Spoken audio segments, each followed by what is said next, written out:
Marcel Cheron, comment a commencé l'aventure à Écolo pour vous? Eh bien, un jour, j'ai rencontré une certaine Huguette qui va se reconnaître, ainsi que Raoul. On militait tous les deux un petit parti qui s'appelait CEP, et puis après, on est passé à Écolo. Mais Huguette était déjà chez Écolo, et on collait des affiches à la fois pour Huguette, donc pour Écolo, et pour le CEP. Et c'est un peu en collant ces affiches-là que tout a commencé.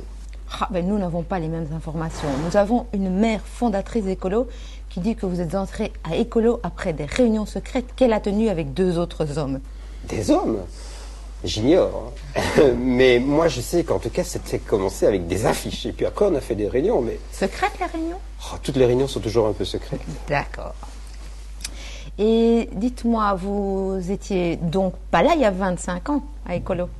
Ben, je crois pas, non. Que faisiez-vous il y a 25 ans? Je ne m'en souviens plus très bien. C'est un interrogatoire. Vos premiers conseils communal.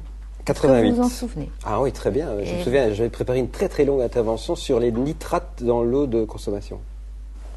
Ça paraît extraordinaire. Les nitrates. Ouais. Déjà à l'époque, il y avait des Tout à nitrates fait. dans l'eau de Je suis quelqu'un de très consommation. conscientisé. L'environnement, c'est très important. Et je me souviens que j'avais préparé ça comme un vrai pro, quoi. Ça avait duré très longtemps. J'ai dû ennuyer plein de conseillers communaux, mais ils s'en souviennent tous. Ils s'en souviennent tous. Oui, tellement j'avais été Et ennuyeux. maintenant, ils sont encore heureux de vous voir au conseil communal. Oh, ça coule de source.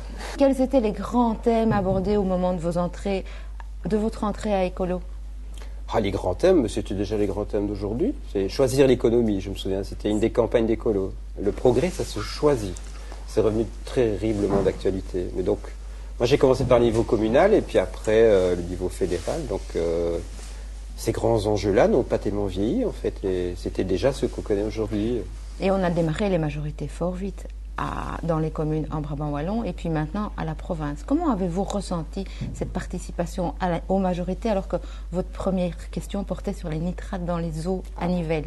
Partir de l'eau et puis arriver aux majorités, ça s'est fait un peu naturellement. Donc, on a aussi grandi, on a grossi comme parti, donc on a eu des conseils communaux un peu partout. Et puis, historiquement, je crois que c'est à Ottignies-Louvain-la-Neuve qu'on a été les plus précoces dans les majorités, ou en tout cas les plus actifs le plus longtemps. Donc j'ai vécu ça, j'étais secrétaire régional aussi en Brabant-Wallon, donc je me souviens bien de Jacques Legard en particulier, des problèmes à régler dans la locale aussi, parce que ça arrive de temps en temps, des petites frictions. Dans certaines locales, il y avait des problèmes? Oui. Pas à Nivelles quand jamais, même. Jamais. Dans toutes les locales sauf à Nivelles. Mais je me souviens, c'est vrai, et je me souviens qu'à Wavre et à Ottignies-Louvain-la-Neuve, j'étais nommé médiateur. Ça fait rire certains quand on me désigne médiateur. Mais Vous avez toujours été un homme de dialogue. moi, je suis totalement pour le dialogue. D'accord. Et que diriez-vous à des jeunes qui voudraient rejoindre un parti comme Écolo? Que c'est un parti super, qui a beaucoup de vieux, qui a beaucoup de femmes et beaucoup de jeunes. Donc, c'est un parti très agréable. Et les femmes sont jeunes aussi? Je trouve qu'elles sont de tous âges. D'accord, Marcel Cheron. Quelques petites anecdotes un peu croustillantes de votre vie à Écolo. Est-ce que vous en avez à nous raconter, à raconter aux spectateurs? Ah oui, croustillante. Ouais. Par exemple, mes non-participations à Borzé, c'était dantesque, vraiment très gai. Vous n'êtes jamais allé à Borzé? Si, parce que ça, c'est une légende. On essaye de faire croire que je ne vais jamais à Borzé, alors que j'y vais très régulièrement. Très Et régulièrement. vous êtes allé combien de fois? Très souvent, je compte pas. Quand on aime, on ne compte pas, vous savez bien. Arrête de rire, toi.